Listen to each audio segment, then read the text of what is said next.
When Cynthia Castile met Chef Wayne Chinn on an Alaskan cruise, she thought her ship had finally come in. He was gregarious, he was fun, he was sensitive. Mom was head over heels in love. But life with Wayne was hardly the ride she expected. There was a sheriff standing there, and he said, "Do you know Wayne Chinn?" Wayne's checkered past would soon catch up with him and put their marriage on a collision course with disaster. The lies he's telling aren't petty lies. These are serious, serious lies. When it comes to love and marriage, things aren't always as they seem.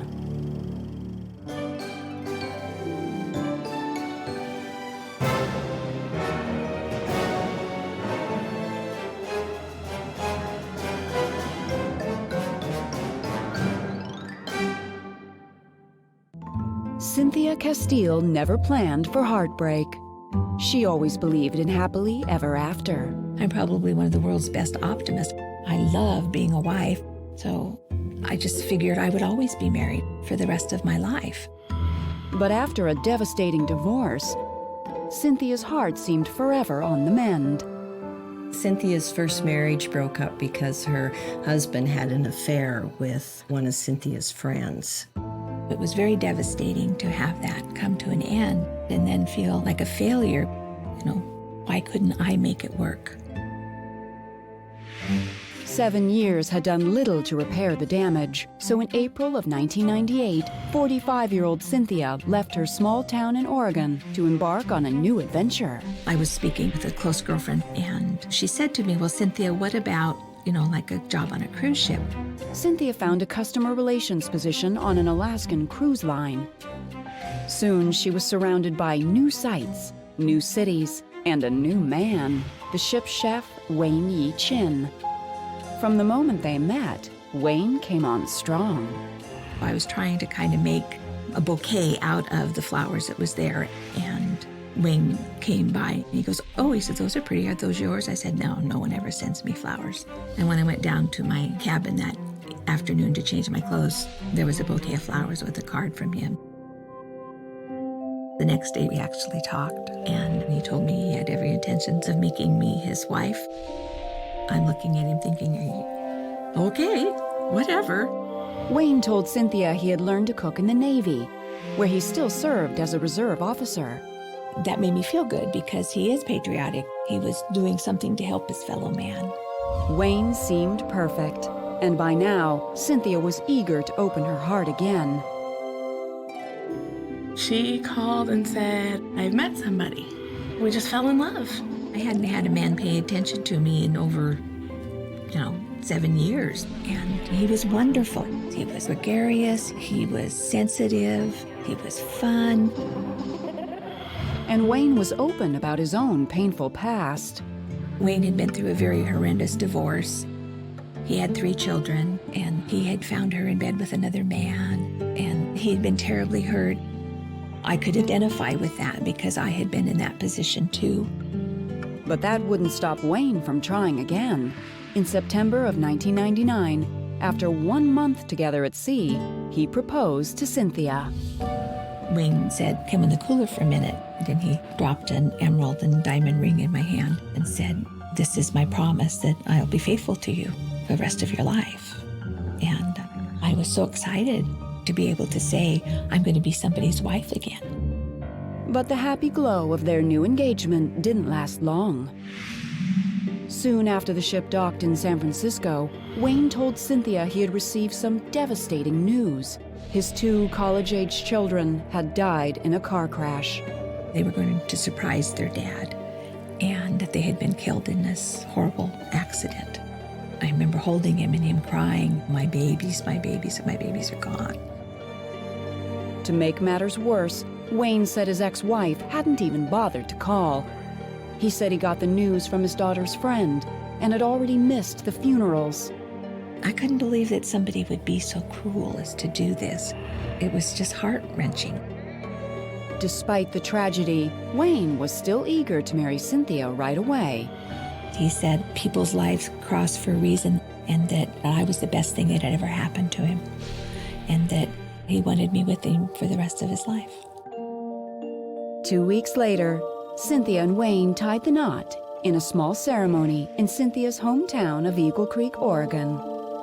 We catered our own wedding reception. My mom did the cake, and I was real excited that I'm going to have that special connection with that person. She was absolutely beautiful. She had a glow because she was happy. The newlyweds quickly settled into life back on land, and in January of 2000, they found new jobs together as managers at a motel on the Oregon coast. Our apartment was behind the reception area. I was supposed to do the front counter. He was supposed to do the maintenance and the yards and things like that. But the newlywed bliss wouldn't last long. On Valentine's Day, just 4 months after their wedding, the couple got a surprise visit from an unwelcome guest. A buzzer in our apartment rang, and there was a Lincoln County sheriff standing there. And I said, well, can I help you? And he said, do you know Wayne Chinn? And he walked out, and so the sheriff told him he had a warrant for his arrest. It was just like somebody had just kicked me in the gut. Cynthia would soon find out that not only was her new husband a wanted man, he was keeping secrets that would jeopardize their jobs and their marriage. Wayne Chinn is a mastermind of being able to manipulate women.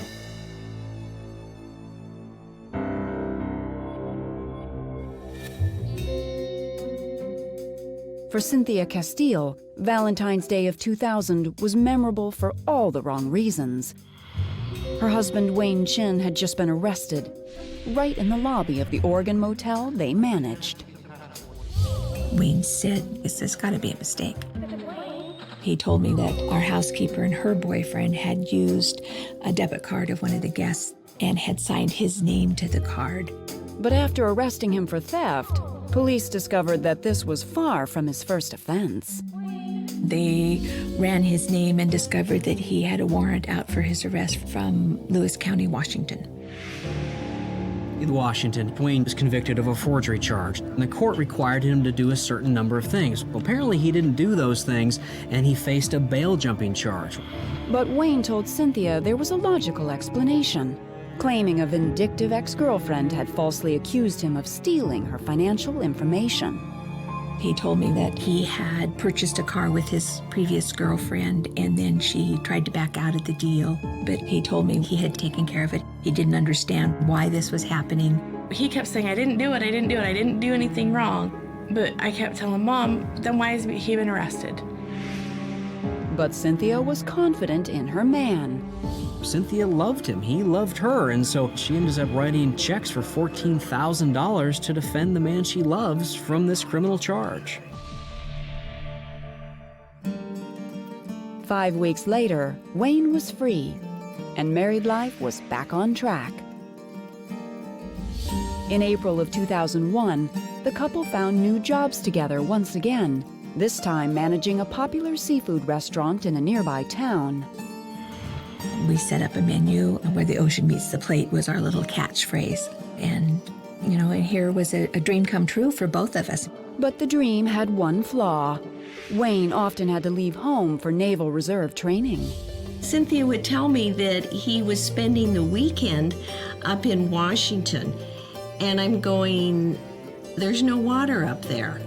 Why is he going to Central Washington as the Naval Reserve? He started supposedly getting emails from a commander in the Navy. She showed them to me. I said, wait a minute. If it's an official military email, it's not going to come from a Yahoo account. It's going to come from a military account. Something's not right. But once again, Cynthia gave Wayne the benefit of the doubt, until that June, when the law paid them another visit. We were just getting ready to close for the evening, and a county sheriff shows up. It's like, oh my gosh, now they're going to haul Wayne off again. The sheriff takes Wayne, and I sit down on the bench behind the reception area at the restaurant and cry. Wayne had skipped yet another court date for his forgery charge. This time, he would spend 8 months in a Washington state prison. I was very, very unhappy. But all married couples do go through good times, bad times. Anytime that she went up to visit him, she just did not sound like her normal self. You could hear the sadness in her voice after that. When Wayne was released from prison in August of 2002, Cynthia was there to pick him up. She was determined to put the past behind them. She was about to turn 50, and Wayne wanted to throw her a party. He said, yeah, let's, plan the party. I will find a place to have it at. I'll pay for it. I'll make sure she gets there. But the night before the celebration, Wayne got a disappointing call. The phone rang, and he goes, well, that was my parole officer from Lewis County. They're coming to do an in-home visit tomorrow. And I said, Wayne, my party's tomorrow. What am I supposed to do? He goes, oh, just go. It'll be fine. He goes, you just go in the hotel, and they have it all set up for you. The next day, Cynthia drove alone to her party, 2 hours away. But what greeted her there was a terrible surprise, one that would destroy her faith in her husband forever. He lied to the entire family. It was like a punch in the gut for all of us. So I went back out and I sat in the car and I cried. And I cried and I cried and I cried.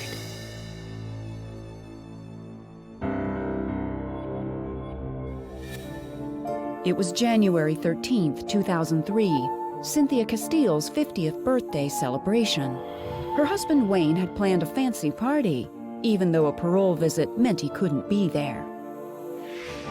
I travel the 2.5 hours up from the coast to the hotel restaurant where the party's supposed to be, and I go into the hostess desk, tell them who I am and what's supposed to be there, and there's no reservations. They said, we have no record of a party being booked for today. There's been no payment made. We don't know who you're talking about. So I went back out and I sat in the car and I cried. And I cried and I cried and I cried.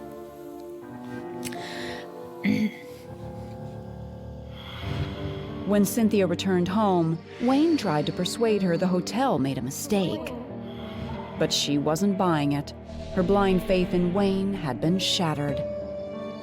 So the next day when he went to work, I got the number of his parole officer for Lewis County and called her and said, just wanted to know, do you do out-of-state in-home visits? And she says, no. That evening, Cynthia confronted her husband. I said, so Wayne, how was that visit yesterday? Everything go okay? He said, it went great. And I said, well, that's funny. I talked to her today and they don't do out-of-state in-home visits. So backpedaling really fast, he told me, well, it was one of her other associates. And so I just finally said, whatever. I think it was the final straw. I think that started her really reconsidering things, really questioning everything even more. But despite her growing doubts, Cynthia couldn't face the prospect of another divorce. So she swallowed her pride and gave Wayne one last chance. It's because you believe so strongly in this person. It overshadows that unbelief. And that's what was happening. I mean, this man told me he loved me for the rest of my life. 2 months later, in March of 2003, Wayne found a new job opportunity at a restaurant in Colorado, over 1,000 miles away. I told Wayne that there was no sense in me quitting my job. I might as well stay till June and then I would come and join him. For months, the couple talked by phone, planning their future together in the Rockies. Until one day in late August, when Cynthia got a strange call from her husband. He goes, have you checked your email? And I go, well, why? He goes, you just need to check your email. Cynthia hung up, logged on, and sure enough, there was an email from Wayne, asking for a divorce. I broke down and I cried. All my dreams were now all gone. I was nobody's wife again. But Cynthia's heartbreak was just beginning. In early January 2004, she phoned Wayne at work to tell him the divorce papers were ready. The owner of the place came on the phone and she says, well, he doesn't work here anymore. I fired him in December. But he still is here in Estes Park with his wife, Kim. And I said, well, I'm his wife. She says, well, he's got 2 of them, doesn't he? Cynthia had lived with Wayne's petty crimes and even forgiven his lies. But to her, the bigamy was the ultimate betrayal. Little did she know, it was just the tip of the iceberg. As Cynthia pored through Wayne's personal documents, she soon discovered that the man she'd opened her heart to was little more than a common crook. Wayne Chinn has a criminal record in Oregon, Washington, and Alaska. He went to work at a lumber mill as a security guard. He was accused of burning down the lumber mill, and we know he actually went to prison for that. And Wayne wasn't a naval officer or in the reserves. He had been discharged from the Navy decades earlier. So the whole time that Wayne was doing the Naval Reserves was all bogus. I was completely dumbfounded that somebody could figure this all out and not think that they would get caught. It seemed that everything Cynthia had loved about Wayne was a lie, but she was about to get even. I thought there might be 2 women, 3 women, but there's 4, there's 5, there's 6, there's 7. He didn't have any remorse, he don't care. And I had had enough.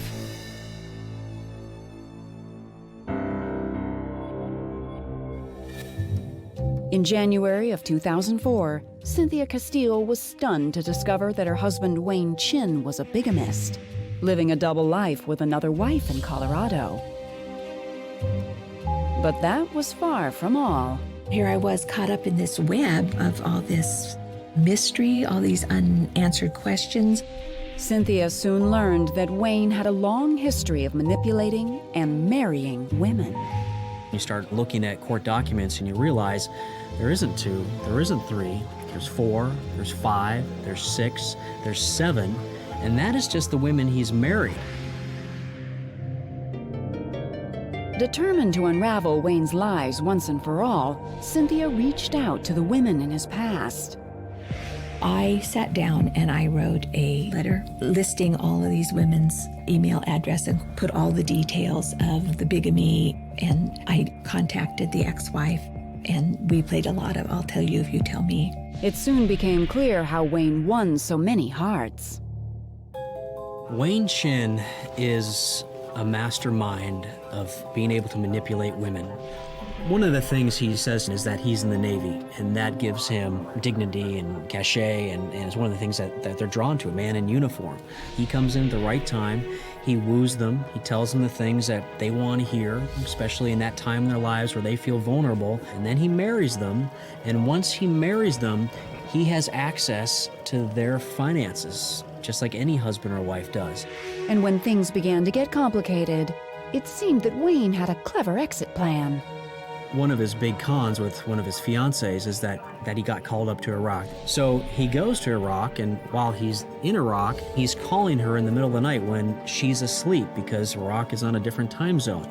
Hey, you, hold on just a minute. Roger that, Enterprise 6-7. Message confirmed. Secondary is on its way to you as I speak. Anyway, just calling you.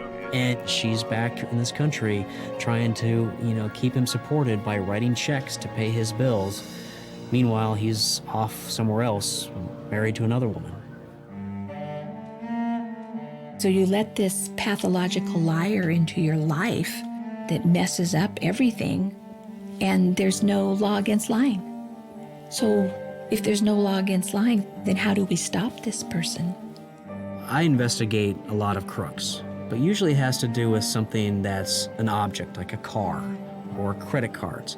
But this case is different because he's using love. Love is the thing that he uses to take advantage of people. And there was one lie that was the most disturbing of all. Wayne's 2 children were very much alive. That is one of the key parts of his con. By telling these women that his 2 children have died in a car wreck, he's opening himself up. And they want to give him their shoulder to cry on. And it's one of the things that bonds them the most to him, that he's lived through this tragedy. I was just literally floored. Why would anybody use their children like that to further their own cause? Why would anybody do that? It was the final straw for Cynthia. She marched down to the sheriff's office and filed bigamy charges against Wayne. I think Cynthia had come to realize that he really was a liar, a cheat, and a scumbag. And I think it was probably more of a relief to her. In July 2004, Wayne Chinn was found guilty of bigamy. He spent 10 days in jail and paid a $500 fine, the maximum penalty that Oregon law allowed. This time, Cynthia didn't pay his legal fees. And when I walked out of the room, then I just completely fell all apart. It was time to let it all go, just to melt away and then be strong again.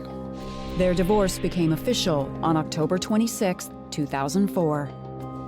I was very relieved that he was gone, that he wasn't going to be a part of my life anymore. But I wasn't anybody's wife anymore. That's the heartache that I have. Today, Cynthia is no longer caring for her man, but she hasn't stopped caring for others. I live with my mom here. Both my girls live within 6 miles, and my grandchildren. I'm head of dining services at an assisted living center and enjoy my job very much. Life is just good. Though Cynthia is dating, she's unsure that she will ever marry again. It still kind of haunts her. She was very vulnerable to him. I do hope that one day she will meet the man of her dreams. It's like, well, here's my background. Feel free to check it, because you better believe I'm going to check yours. I'm not going to put myself in that position again.